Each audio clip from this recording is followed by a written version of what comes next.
All right, the left marches on with its plan to take away your Second Amendment rights, and unfortunately, they are one step closer. Earlier today, the Senate Judiciary Committee passed a controversial ban on assault weapons. Now, not surprisingly, the measure passed along party lines, and the discussion about the ban got very heated at times. Now, it even erupted into a fierce exchange between Texas Senator Ted Cruz and the bill's sponsor, California Senator Dianne Feinstein. Now, watch what happened when Cruz challenged the constitutionality of the ban. Would she think that the Fourth Amendment's protection against searches and seizures could properly apply only to the following specified individuals and not to the individuals that Congress has deemed outside the protection of the Bill of Rights? I'm not a sixth grader. Senator, I've been on this committee for 20 years. It's fine you want to lecture me on the Constitution. I appreciate it. Just know I've been here for a long time. I've passed on a number of bills. I've studied the Constitution myself. I am reasonably well educated, and I thank you for the lecture. Incidentally, this does not prohibit, you use the word prohibit, it exempts 2,271 weapons.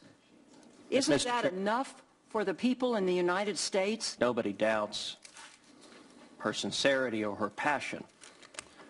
And yet, at the same time, I would note that she chose not to answer the question that I asked, which is, in her judgment, would it be consistent with the Constitution for Congress to specify which books are permitted and which books are not, and to use the specific number? The answer is obvious, no. All right, joining me now is someone who has been very outspoken about the left's gun grab, author, columnist, Coulter. How are you? Fine. I don't even need to say Ann. Everybody knows who you are.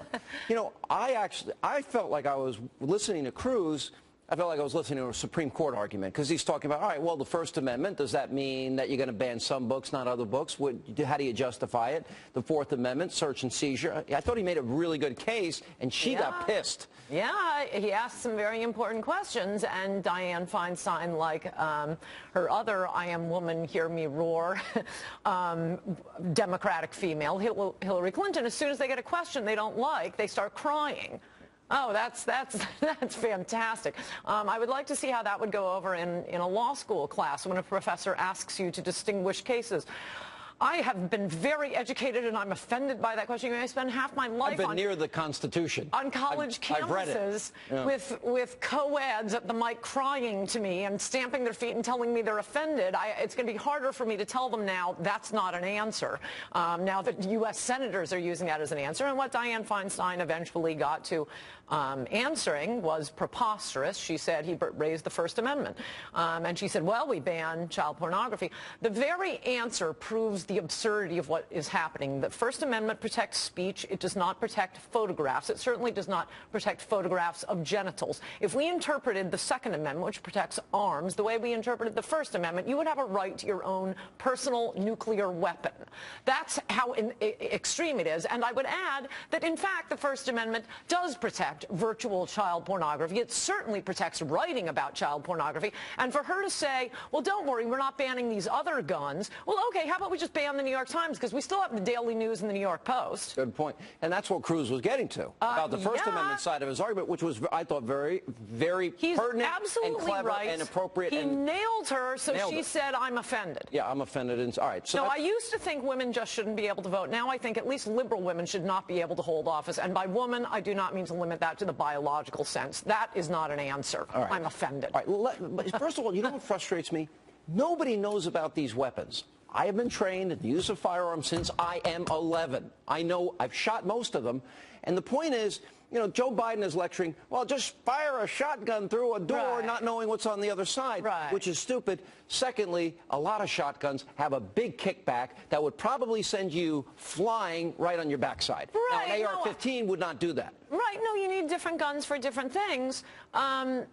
But, I mean, you remind me of this. I keep hearing them say, we deserve to at least have a discussion. We want to have a discussion. Every time you try to have a discussion with them, they become hysterical, they cry, and they want to show pictures of dead children as if our position is, oh, we don't mind a few dead children. No, our position is concealed carry would have stopped these slaughters, and we have the statistics and the studies to back it up. Something else I saw you talking about last night on TV that I think is very important to clarify. This nonsense idea by people who do know absolutely nothing about guns guns and nothing about criminology, that a gun in the home is more likely to be used against the occupant. True. Okay, point one, and I have been through some of this before, that is 100% suicides. And there is no higher rate of suicide than with a gun or without a gun.